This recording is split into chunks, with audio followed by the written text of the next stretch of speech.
Welcome to the Casual Adventure Notes podcast, the CAN podcast, lazy, easy listening about little life's adventures. And lessons. I'm Daz. I'm Devy. Let's kick off with our palette cleanser. So we're doing another 101 Things I Learned series, but the book is about business school. We've done it before, but we haven't done it in a while, so I thought it'd be a good time.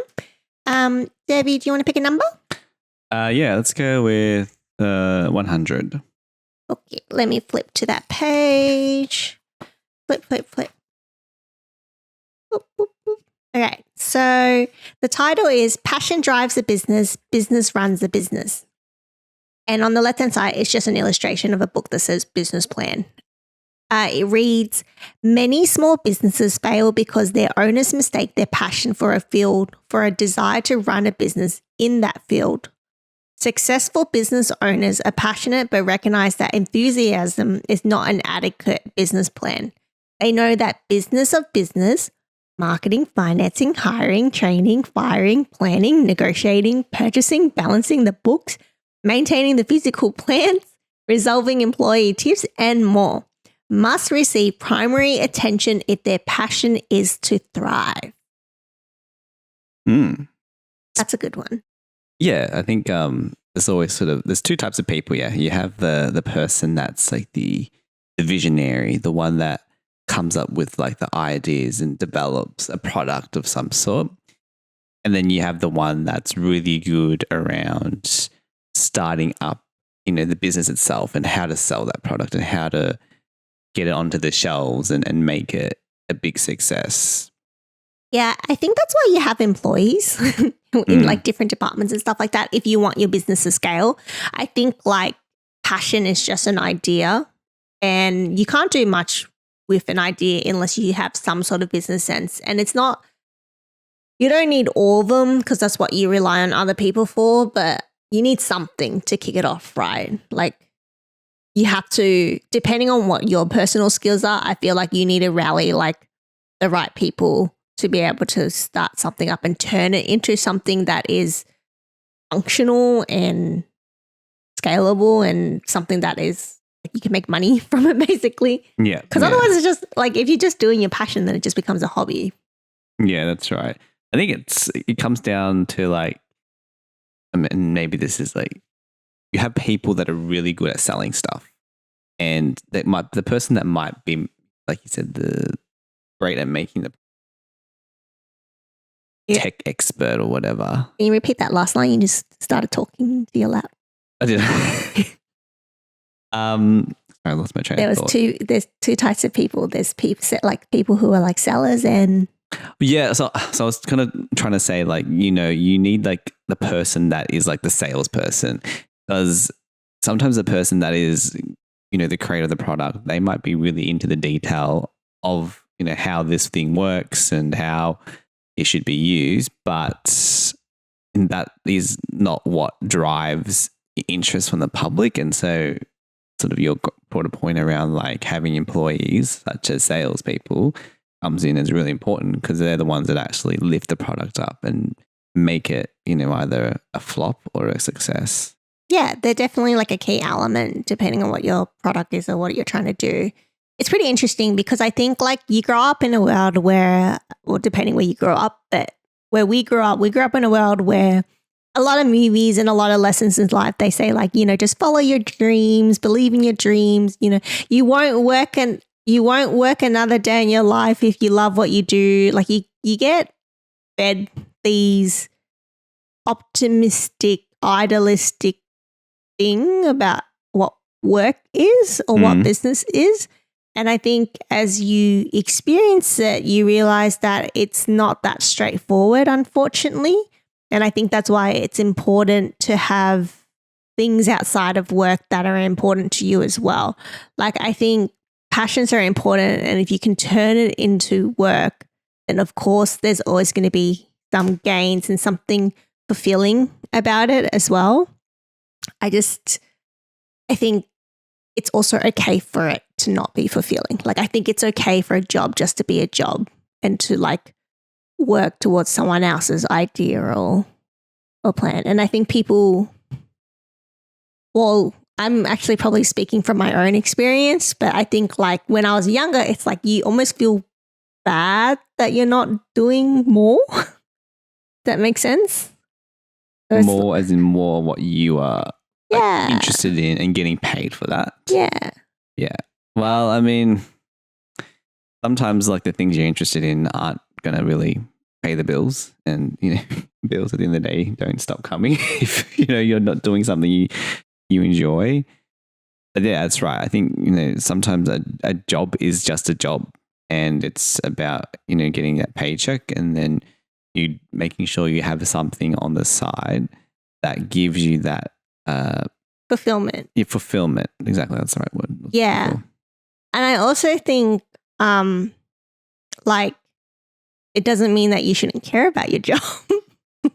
By the way, like you can work a job and just work a job and treat it like a job, like compartmentalize when you like separate it. Yeah. Like I think for individuals, it's good. Where was I going with this?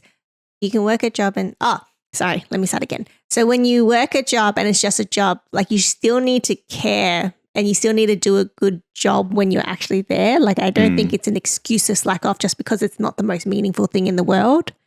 But then it's a bonus if it is. Like if you're doing work, like let's say you're in healthcare and you're saving people's life, like that's probably going to be a lot more fulfilling and you're probably going to give a bit more, which is great. But just because you're working an admin job where you're just like data entry, maybe that's not the most meaningful thing in the world.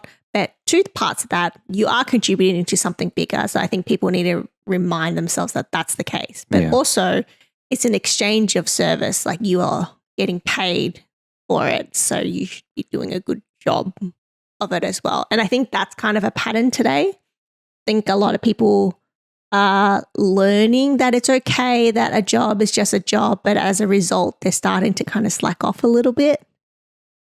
Some elements of a job, it might not be the subject matter that you are necessarily interested in, but there's potentially aspects of it. So, maybe you're someone that enjoys writing and that job as brief writing or having to write reports up. Or you're, highly extroverted person and then the job, again, you're not talking about something that you're passionate about, but you get to deal with clients or customers. And so you get to still, in some ways, like tick off aspects of what you like to do. Yeah, you can find fun in your job, even if on the surface it doesn't feel like the most meaningful thing. So for example, growing up, I used to want to be a filmmaker. I didn't really understand the film industry at all. I just knew I wanted to be a filmmaker because I liked watching movies. And I was like, how cool would it be? I like movies. How cool would it be for me to make movies so that other people like me can also then enjoy movies? So that was my whole thing. And I had no idea about the film industry because I didn't know anyone growing up in the film industry. So I didn't understand that it requires like a ton of people to make that come to life. It wasn't just an actor and a camera. It's like your producers and your gaffers who are your lighting people. It's your writers, and like it takes like a tremendous amount of work, effort, people to actually bring something to life. But anyways, I pursued it anyways because I didn't know what else I wanted to do, and that was something I liked. So I was like, oh, why wouldn't I turn it into a job? Like, let's turn it into a job. And then it's very hard to get into filmmaking. I didn't. But the tangent of it is you can still kind of create like content through other means. And the most common way or a lot of jobs that pays the bill for that is like in advertising. So I was in advertising for a little bit, like producing campaigns. And that's still fulfilling. Like, you can argue on I just got pins and needles and it really, like it came really suddenly. It just kind of, I don't know what causes that. So if anyone can tell me and help it like not happen again, that would be. Which foot is it? Left. You just don't move it for a bit and then start jigging it a little bit later on and then it'll go away. This is like a regular thing as well. Like occasionally it just happens like when I sit for like too long. I tend to like stand every like hour, every 2 hours or whatever because I want to avoid it. It happens when I'm like sitting down. It's gone. Okay. Well, that's actually really quick. Mine normally take like a couple of minutes. But it hurt. It was like sharp. I was like, ugh, what was I even saying? Oh yeah. But I was just going to talk about like in advertising, whatever, like on the surface, it feels like, oh, like you're just doing ads instead of filmmaking. Like that's not as grand. But why can't it be? Like, why can't I do the aspects that I like of filmmaking, which is storytelling, and apply it in advertising and certain things? And there was like aspects of filmmaking that I like, and then I just applied in my everyday job that made it more enjoyable. But then it was still just a job. So I did my good work, and then there was other things that I enjoyed outside of work. So I would go home, continue to watch my movie, and that made me happy. And that's also why you're doing this. Oh, yes, yeah, exactly. I forgot. The most obvious thing outside of work. I like creative things, and it's cool. Which probably leads us nicely into our main course, which is about, enjoying things more than just your job. Yes, that's right. So if you've sort of watched a couple podcasts ago, we were in Japan, living life up, doing things that we wouldn't do every day. Like, well, we do eat every day, but having time of our lives. And once you sort of come back, kind of go through your sort of what they call post-holiday depression, and as part of trying to get over it, you go through and reminisce through your photo album. So I was kind of looking through mine over the last couple of weeks, and I kind of noticed most of my photos are really of our time we spent at Universal Studios, so one of the many theme parks in Japan. So I think we've been to quite a few of the theme parks around there. This time we only went to Universal, but we've been to Disney Sea, Disneyland, and there's a couple of sort of westernized theme parks. One was I think it's called Mount Fuji, called Fuji Highland, and then another one in Nagoya called Nagashimi Resort. But going back to sort of Universal, so I don't know if you know too much about, well, actually you do because you were there, but Universal, Disney, obviously the whole theme park is based around the characters that they all sort of create and license and have merchandise. So yeah, it's the theme in theme parks. Yeah. The Universal covers, like, for example, your Minions, a lot of Warner Brothers stuff. So your Harry Potter world, Jaws was also there, Jurassic Park, another one, and then sort of the most recent addition, which is why I went there, was Super Mario World. So, that was that sort of covers Universal. Disney is sort of usual, like Disney characters. So, all your stuff from like Frozen to your Cinderella, Sleeping Beauty. So a lot of the rides and everything is sort of themed around that. And they got the Marvel universe now, right? Yes, that's right. They do. But I don't know whether there's actually been any theme parks that have any additions that have gone into Marvel. Because actually, strangely, there's a Spider-Man ride at Universal, even though Marvel is owned by Disney. So probably an older sort of licensing agreement or something. But yeah. So theme parks, yes. So rides. Now, I'm not really a big sort of person that likes roller coasters, rides, but they were like really quite enjoyable. So the one we went on was a couple. I'm trying to think of highlights. The Jaws one was, but that one sort of. I muted myself. What happened in the Jaws one? The Jaws one, the ride is around you going on this boat ride, and then you're going. It's like a tour of this little river, and the whole premises is like, it's supposed to be a leisurely ride, and then the Jaws shark comes up and tries to eat and destroy your boat and obviously eat the people. And so it's a sort of a adventure of you surviving the Jaws shark throughout the duration. It's very kid friendly, to be honest. I kind of was expecting a little bit more, but I guess I guess kids is like a primary audience that you're designing a theme park for, because it's like a common place for families to go to. Yeah. Take their kids and stuff like that. But there are rides that are kind of tailored more for adults, hence the height restrictions to get on, like those roller coasters and stuff like that. Yes. So the roller coaster one that I went on was the Flying Dinosaur, which I think it lasted like less than a minute, but it was sort of this insane ride where you're kind of like dangling on your legs, and then you're like getting flipped and going through sort of corkscrew styled roller coasters. So that was something that was very, very sort of setting your sort of your heartbeat up. Which I think is why people like roller coasters. I think it's that adrenaline rush. Like thrilling aspect. Yeah. Like, have you heard those people? What are they called? Like adrenaline chase? Adrenaline rush. No. What's the word? There's like, I felt like there's like a term for it. Like, is it adrenaline chasers or adrenaline adventure? I can't remember now. But there's a word for people who like seek out that sort of feeling. So they are kind of like drawn to amusement parks with big roller coasters that trigger that they like bungee jumping and those adventurous types of activities because it evokes that rush experience. Yeah, which I don't know why. Okay, so like I hate that feeling.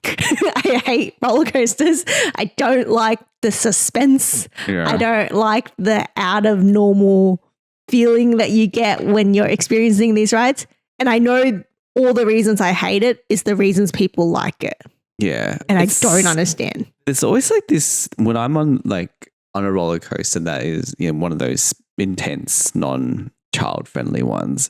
I always just have this fear that I'm gonna like fly out of the seat.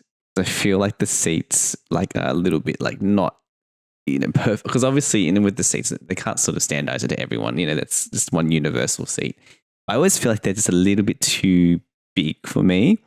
So I'm always like literally holding for my life on the ride the whole time because I'm like, I'm going to fly off because surely with the pace of the ride and the way it sort of suddenly turns left and right or upside down, like I'm going to like flip out. But it's very, very safe. I think in my experiences on the Japanese ones, like they like sort of double check and really sort of make sure that everything's locked in before the ride happens. Yeah. This ride I saw online, this famous like viral video clip.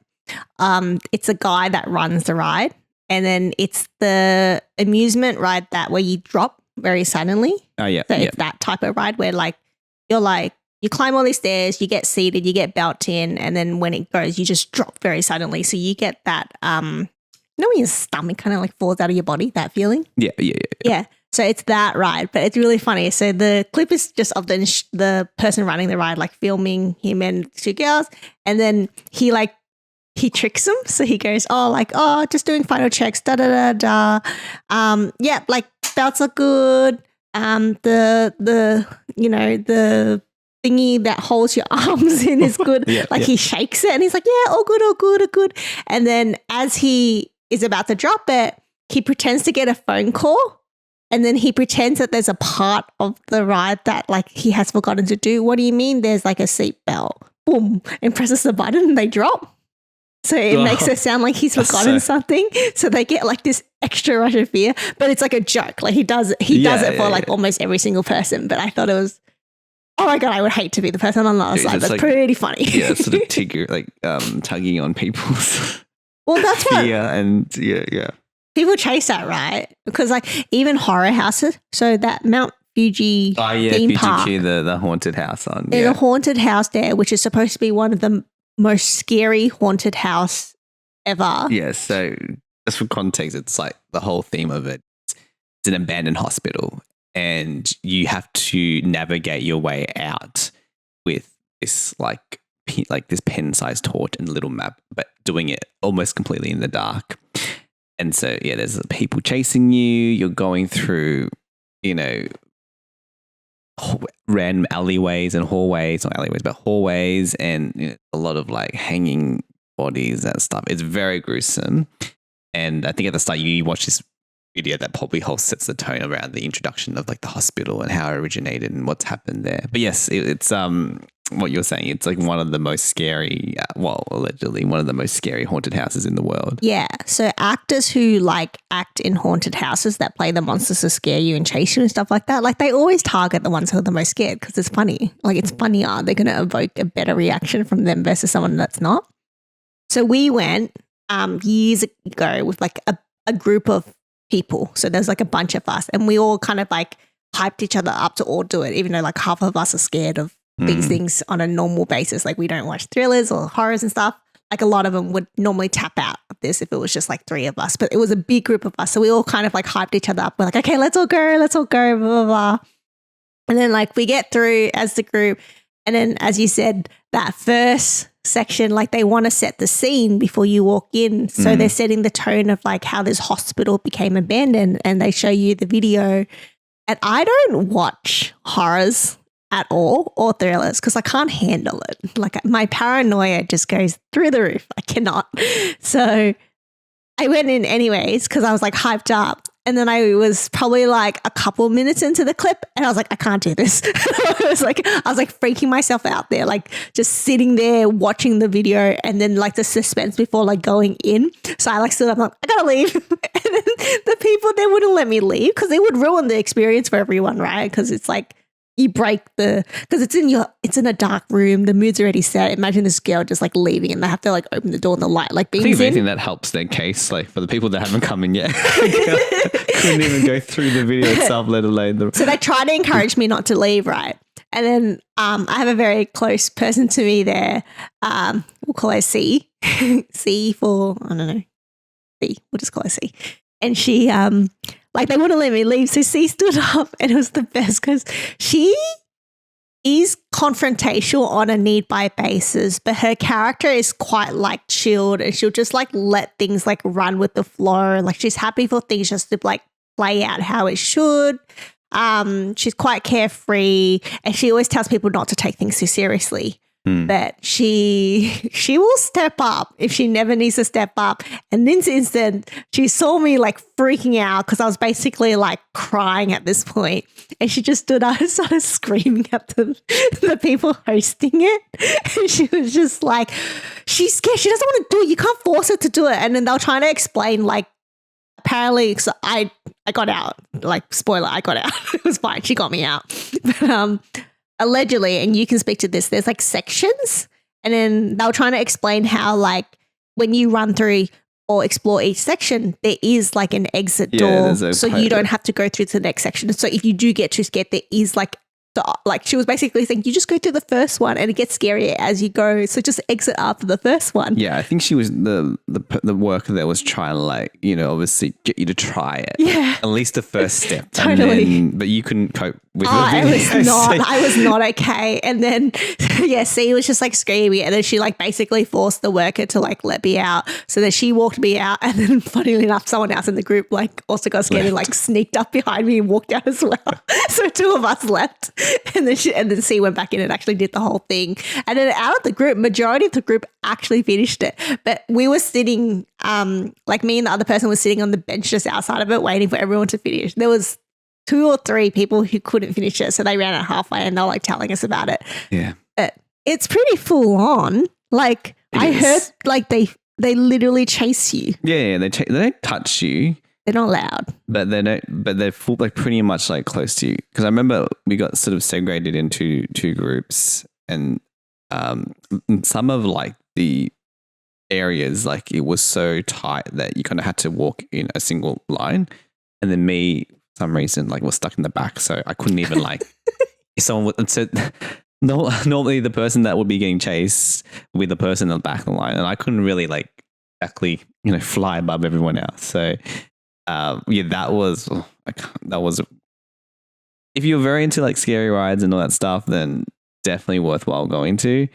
But it's yeah, it might be traumatizing for those who have a bit of a light heart or can't deal with scary movies.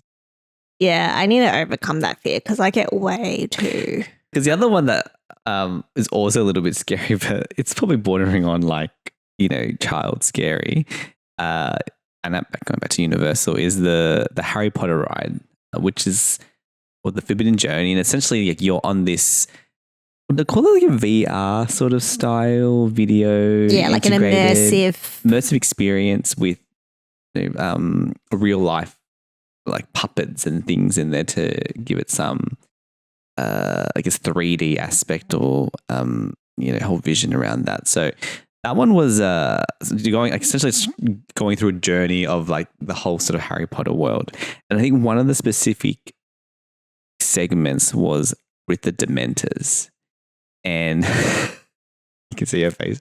Explain Dementors to people. So the Dementors are this dark creature in the Harry Potter universe, and they sort of live off by essentially consuming people's souls.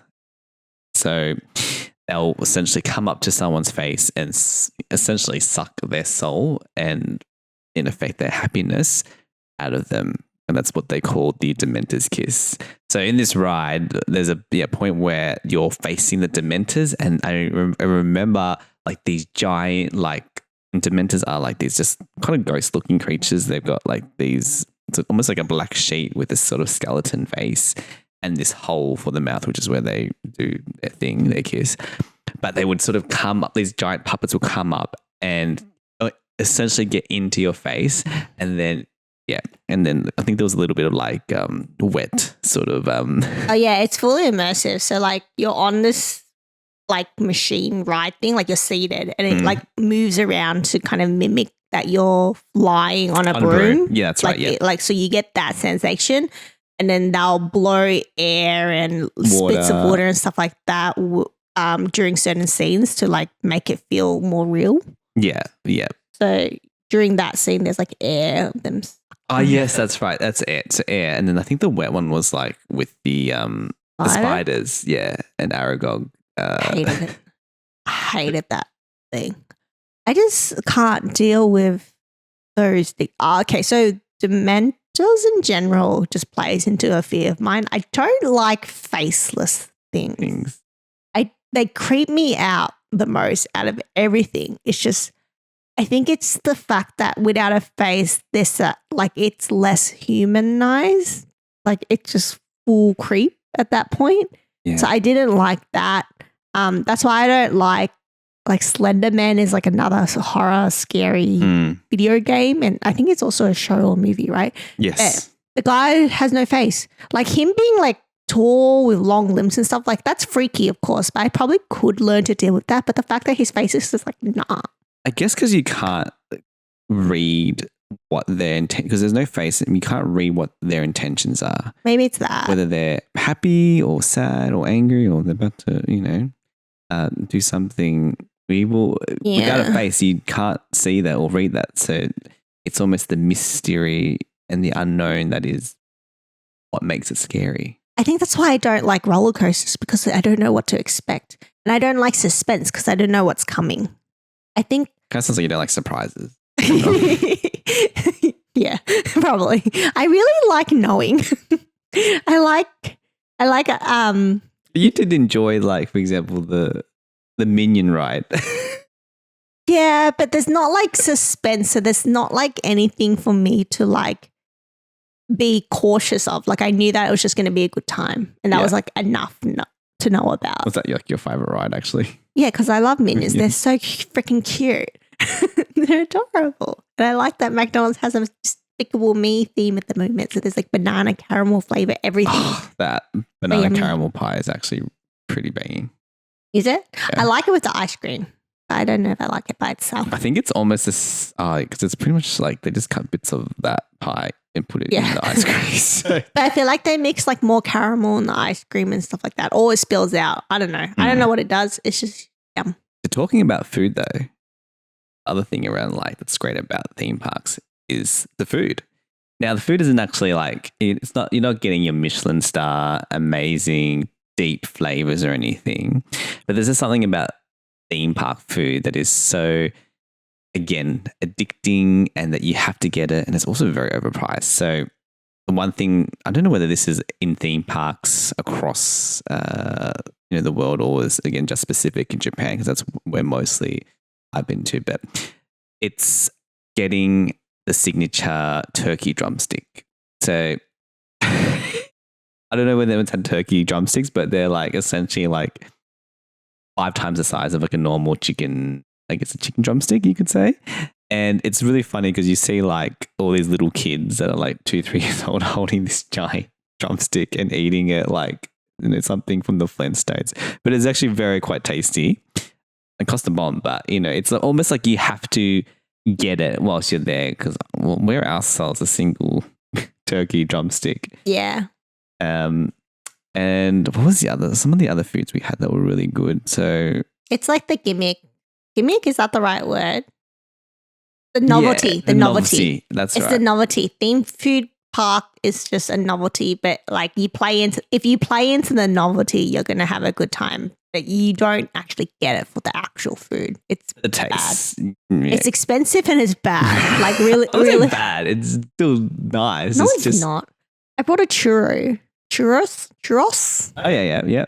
and it was just like overcooked to the like you want a crunchy churros, but you kind of want the fluff in the middle. It was full crunch. I just felt like I was like biting on something that was burnt. I did it, and then I posted like a video of me biting it, so you hear that. And then my friend replied, he's like, "That sounds like like a bit too crunchy." I'm like, "Yeah, it was a bit too crunchy. It hurt my teeth."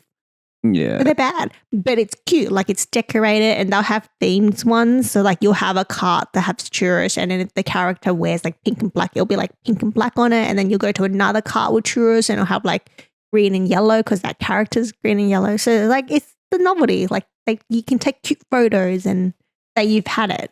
Yeah.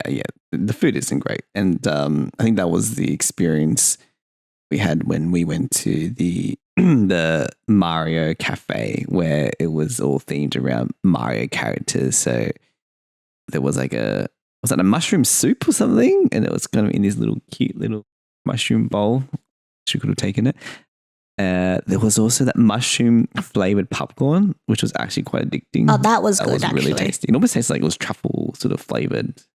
Or is truffle a mushroom? Yes. But not all mushrooms are truffles. Yes. Well, that sounded like something you said before about naps, remember? Yes. Yes. Yeah, food. I like that experience in the Mario Nintendo Cafe, whatever it's called. Yeah. Not be because I like that's actually the one things I like about theme parks. I like the theme. I think it's so fun when theme parks go out of their way to create like this out of normal experience for you. Like it's a world that you wouldn't. It's a make believe world, right? So it's like I like it when cafes actually follow the theme of what their cartoon or character thing is. So the fact that like there's a lot of mushrooms in Mario and then they make like mushroom themed food, like I think that's cute. Yeah. I also I appreciate it. We didn't go to any, so I can't give you specific examples, but I appreciate it when theme cafes open and they have items from food from the actual show. Like they try to recreate like an in real life thing. So for example, if I had to think of one on the spot, I'm going to default to One Piece, which is actually an anime, not a cartoon. But One Piece has like a lot of like food just featured randomly in it. So it could have if they had turkey leg in the cafe, that would be on theme because it's not uncommon for Luffy, the main character, to eat just like a giant meat on like a bone. Like that's a common thing. So that'd be cool to see. There's like a few episodes where this guy cooks like takoyaki balls. So I would expect in the cafe I can order takoyaki ball. Sometimes cafes are lazy though, and I feel like their themes are just like they print the character like with sauce or they stick a pin in it, and I'm like, that's you copped out. Like there's so many opportunities. There's so many theme cafes, particularly in Japan, and a lot of it's just printing characters on. So I think this one that I've gone to, which was the Gudetama, like that, the famous lazy egg cafe. Again, that was just it printed everywhere with its really like somber. That feels like a missed opportunity because they could have done their whole cafe could have just been eggs done all these different ways and then just put his face on it. Like it's true because such a missed opportunity. Because eggs are pretty much used in everything, like from dessert, from savory to sweets. So I mean, there was some like they did like the omelette and rice, so that was like the obvious one. But is it also like you're kind of cooking the character, so you're kind of killing it? So maybe they wanted to not have that distinction of. Maybe. I guess you're eating the character anyway, so does it really matter to not be seen as cooking the animal or the creature in its form? Yeah.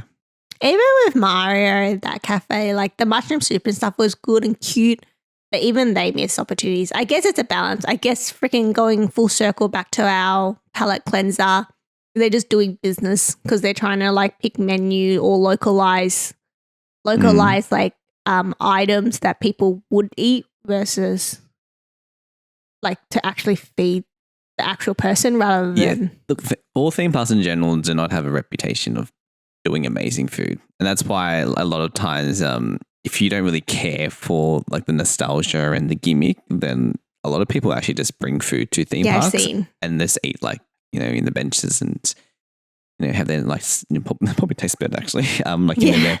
And particularly in Japan, it's like everyone goes to like the Lawson Family Mart or 7-Eleven and just grabs a whole bunch of food and then, you know, saves on having to pay what is, you know, $10 for a drink, or I think that turkey drumstick was probably like close to like $20-$30. Probably. It's so overpriced at theme parks. I mean, I can imagine it would be so expensive to run a business like a theme park. Like, I just can't imagine the cost alone to set it up would be insane. And then it's like maintenance as well, because you got to keep it safe. Yeah. And then you have the workers. To keep it clean. And then like a lot of it's also weather oriented. Like if it's like really bad weather, they just can't open and make money that day. Yeah. But theme parks, like so you've got like obviously aside from more the expensive food in there, you got entry ticket, which is like in most cases at least $100 per person. And then some theme parks have like an express pass as well, which is a kind of a bit of a bomb in terms of money, but it is actually very much worth it. So, you know, it's actually quite notorious for a lot of the popular rides to have a 3 or 4 hour wait, which is insane. Like that's like, what is it in terms of, you know, from a theme park that opens, you know, let's say 8 to 8, that's 12 hours. That's almost a third of your time just spent waiting. And realistically, you're not going to stay there the whole time or get in at that time because there's always a line to get in. So realistically, if you're waiting for 2 major line at 4 hours, you're probably only doing 2 rides that day. Yeah. And however much you paid for a ticket, probably a couple $100, it's $100 and something a ride. And the ride's what? A couple of seconds? Yeah. The return on investment just does not make sense there. As in to buy the express pass or not to buy? To not buy it. To not buy it. Not buy it. And then like your intention is just to go on those rides. Yeah. Because if you're going for the rides, then I think it's 100% worth it. But theme parks are more than just rides, I think. So like sometimes you don't need to, and you can just wish for the best that the rides you want to go to have a short line at certain times. Well, they do have like lines where it's like the singles line. So if you don't really care that you want to sit next to your friend, then but now that's sort of becoming quite widely used to a point where there is time. It's not eliminating too much time. Yeah. The other thing is that's another thing that we spent a lot of money on, but again, is it worth it? Yes, probably there it is the merchandise. Like how when you go to Disneyland, Disney Studios, how is it not possible to get, you know, a headband or something to wear that is just synonymous with the theme park, whether it's Mickey Mouse ears, Mickey Mouse gloves, or in Universal's sake, Minion, like a Minion headpiece or one of the I like those novelties though. I think that's one of the best parts about a theme park. Nowhere else ever could you get away with wearing cartoon ears for the whole day, dressing pretty cute. Yeah, because people do dress up. Like Universal, we saw so many people in the full sort of Harry Potter get-up. Yeah, it's so cute. I love it. Yeah. I think it's so fun because you can't really do that anywhere else. Like there's only very specific occasions. So it's like the one place you can get away with it. And in terms of like the souvenirs and gifts that you can buy, again, it's one of those things where you can kind of get away more with having like a stupid theme mug. Exclusive to that area. Yeah. But I meant even at home, like you would never like go to your local shop that you buy kitchenware and buy a stupid looking mug, because why would you? So you would, and then if you brought that and you brought it home, you'd be like, why do I have a stupid looking mug in my cupboard? But if you brought like a stupid looking mug from a theme park, it's that's justifiable. shaped to the character. it's so much more. Like it's just different because then you associate it with the day there, and like it's the whole like it's an actual souvenir, so which is really nice. I have a collection of mugs that I like to buy every time I visit an amusement park or somewhere. Mugs are the worst to buy and carry home because they're delicate, and Yeah, you're just like, oh my god, you know, you have to wrap it up and then be careful that you know it's in your it's stored well that you know when someone chucks the luggage, it's not going to break, or you put it in your carry-on if you're extra like you know careful and particular about it. I like it because it's practical as well. Like I get to drink my beverages out of because I'm a big beverage person. I have so many bottles, so many mugs because I consume a lot of beverages during the day. I always get to use it and look at it, and it's nice. Yeah. All right, let's go into our dessert then. Dessert is our gratitude for the moment, whether it be the week, the day, the hour, whatever you think of, things that we're thankful for, and we're really just taking an intentional moment to appreciate the sweet moments of our lives. Do you have anything? Yeah, mine's actually been probably around eating more at home. It's actually been, the weather's been atrocious. It's been like so cold. So in some ways I've just been a bit lazy with wanting to have to leave the house in general. So that sort of in ways has forced me to eat at home more, and I've actually really quite enjoyed it. It's always nice just to eat in your PJs, you know, as you come up, we can't really go out in PJs to eat out at a restaurant. So it's been really almost, I don't know, it's like euphoric in a way. Eating in PJs. Very relaxing. Therapy in itself. What am I grateful for? I am grateful for the thing I'm thinking of immediately is riders. It could be in association with like Ryder has more appreciations recently, particularly in Hollywood because of the whole rider strike stuff that happened a couple of months ago that went on for ages. Writers. I thought you said riders, like. No, writers with a W. Because I think people undervalue good writing in not only shows but in books and everything like that. Because I've read things that are not well written and it's not a good time. Like even in a work context, like even if you're a good writer in a work context, like you kind of talked about, like if you like writing, you might be good at writing briefs and stuff like that. Like if you're responsible for preparing documentations at work, like it makes such a difference if you know how to write.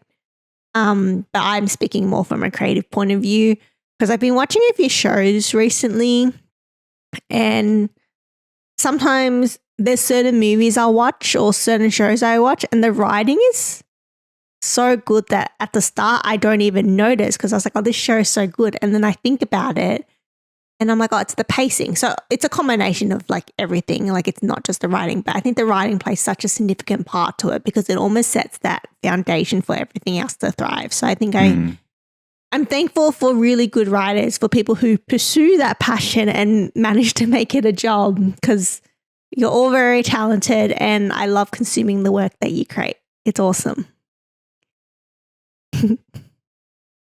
Okay, let's go into our meal prep then.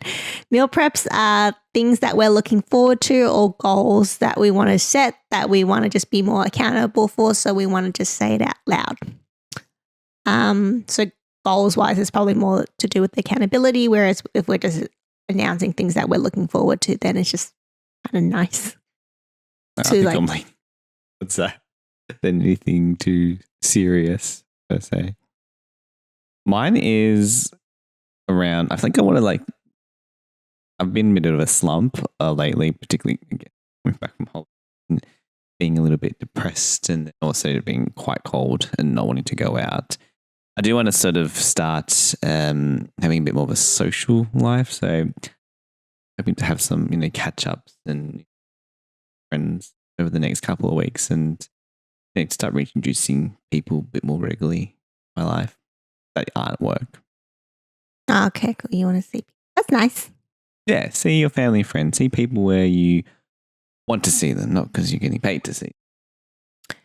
I have a goal-ish. It's more of trying to shift a bad habit that I have. So we kind of hinted in the episode, like I have a nature where I really like to know what happens or what's going on, which means that I have a tendency that if I read a book, I need to finish the book. And when I watch a TV show, if all the episodes are out, I will just binge the whole show in a day, which is dangerous because if I'm really engrossed in a book and it's a long book, I will stay up till like 3 a.m. reading the book and it compromises my next day. While everyone else is going out and having a party and drinking and they can't get up because of a hangover, I'm like, I just needed to know what happened next. And I kept reading It's until pretty common though. Like it's like equivalent of people binging. it is, but it's series. not good. Like it's not a healthy habit. I think it's okay to like dedicate a day to it and like spend most of your day reading, even if it's like 10 hours. But I think it's dangerous when your body's like, I'm tired, go to bed, and you ignore that signal and then you keep going and the next day you're kind of paying for it.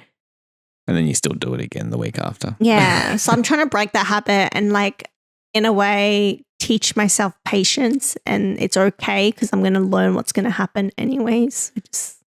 Yeah, but it's so hard these days because it's the age of, instant gratification, and particularly with streaming services now where they release everything in one block.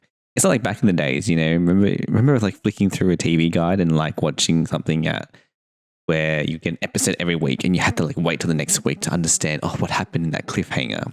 It's not like that anymore. You can just pretty much click next and then find out, unless it's the end of a season and then you have to wait till, another year to find everything, what happens.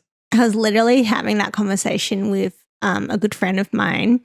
Her and I were saying how I think like certain generations have more shared experiences because things weren't as accessible to them. And then we're talking about shows because we were talking about how we kind of watched most of the same shows growing up and stuff like that. And we're like, yeah, because we didn't have a choice. Like you woke up and you had to watch your 7 a.m. cartoons that were fixed for everyone. But now with streaming services and there's multiple of them, you have choice. Yeah.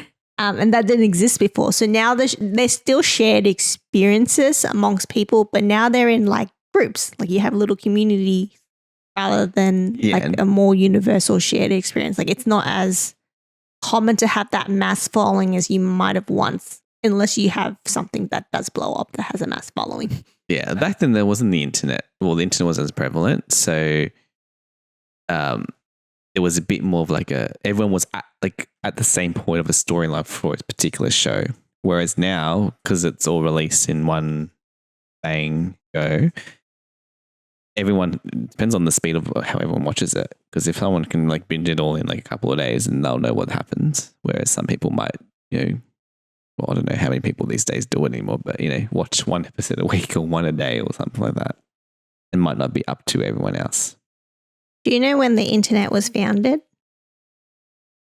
It's not even that old. 1997.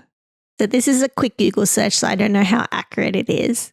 It says that the internet was officially founded in 1983, or just a little bit before 1983, so at the end of 1982. And then from 1983, as a response to like the opportunities of the internet, other networks were created to provide more information to share online. Yeah. That it became more publicly accessible in 1993. Okay. I think I said 1997 because that's probably when I started using it. So it took like a decade for it to like roll out, which makes sense because I think that's just how things scale. Like Facebook was just a college.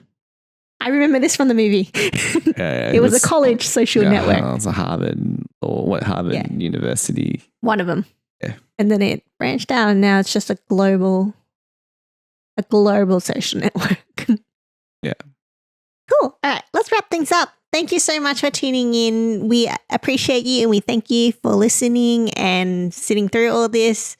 And we will see you next week. Thank you. All right, see you later. Bye. Bye.